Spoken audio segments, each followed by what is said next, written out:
Olá, guerreiros, companheiros de batalha. Hoje a gente vai fazer a questão 177 do Enem de 2020, uma questão que trata sobre partes proporcionais.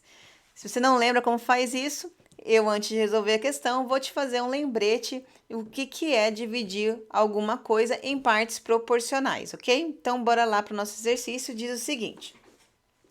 Antônio, Joaquim e José são sócios de uma empresa cujo capital é dividido entre os três, em partes proporcionais a 4, 6 e 6, respectivamente.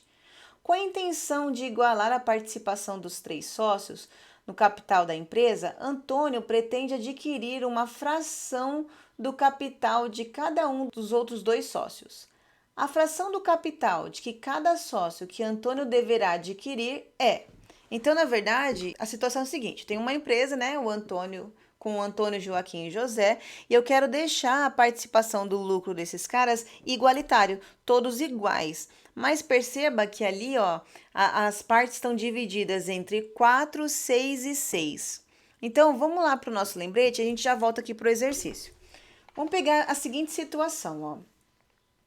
De um valor de R$ 2.600 pago por um trabalho feito por três meninos, André, Bruno e Caio, cada um recebeu proporcionalmente as horas de trabalho de cada um. Sabendo que André trabalhou 3 horas, Bruno 4 e Caio 6, quanto recebeu cada um deles?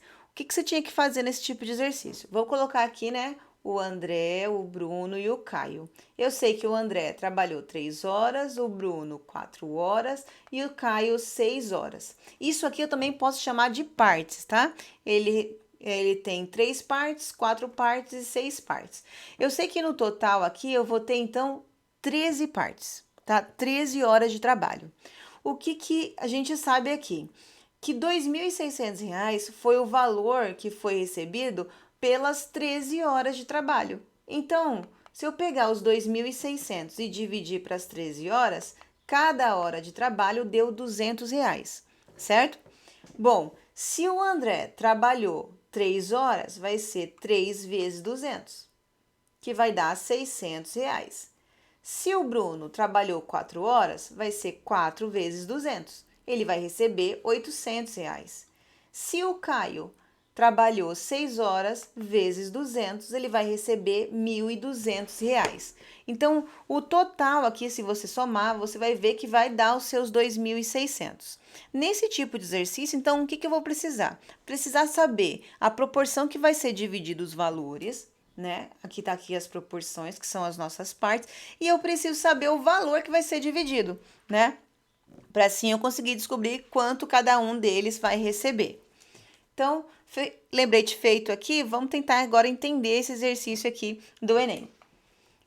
Olha só, eu sei então que é o Antônio, o Joaquim e o José. Vou fazer do mesmo jeitinho que eu acabei de explicar para ver se fica claro para você. O Antônio recebe 4 partes do valor, né? Rendido lá pela empresa, do capital da empresa. O Joaquim recebe 6 partes e o José mais 6 partes, totalizando então 16 partes. A pergunta é: 16 partes de quanto?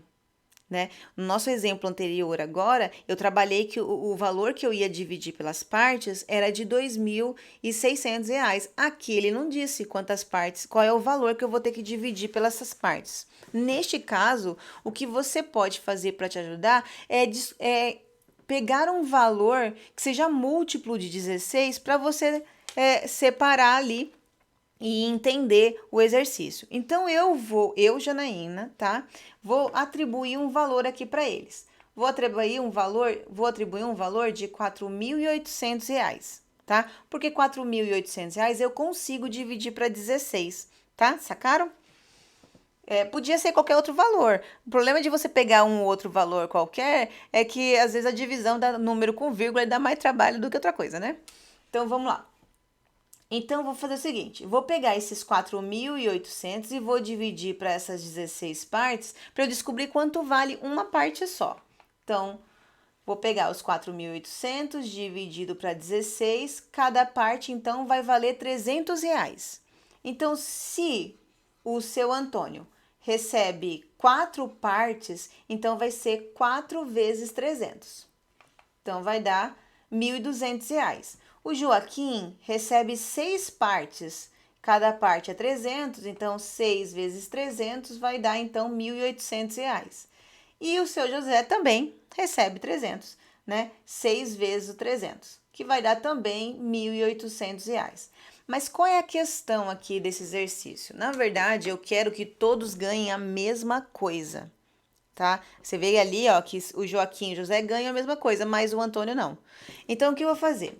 Esses 4.800 eu vou dividir agora para 3, porque eu quero partes iguais, tá? 4.800 dividido para 3 dá exatamente 1.600.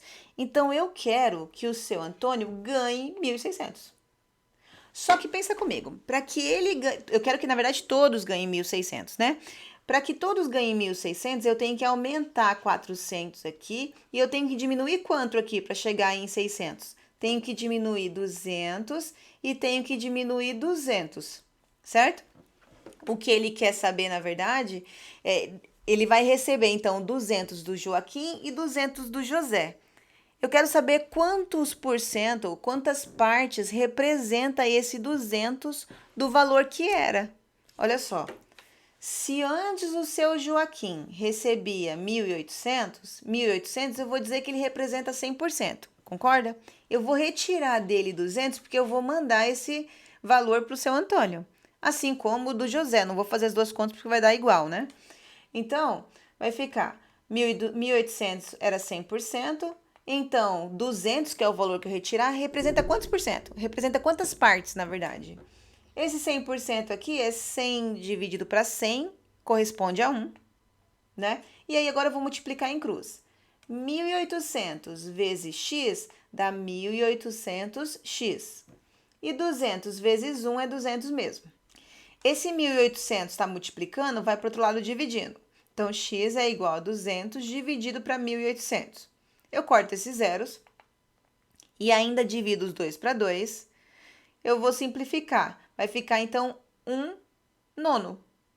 Então, 1 nono é a fração que eu vou retirar do seu Joaquim e do seu José para entregar para o seu Antônio, tá? Então, a pergunta era, a fração do capital que cada sócio que Antônio deverá adquirir é... Então, ele vai adquirir 1 nono, né, do valor do seu Joaquim e 1 nono do José, que era a nossa alternativa C do exercício. Espero que você tenha entendido esse exercício. Ele não era o exercício mais fácil da prova, né? Mas eu espero que a nossa explicação tenha ficado um pouco mais claro para você. E se você tiver qualquer dúvida, é só mandar uma mensagem ali no nosso chat que eu te respondo. Não esquece de deixar aí o seu like, não custa nada, né? Inscreva-se no canal se você está estudando aí para o Enem, para o vestibular. Um beijo e até a próxima!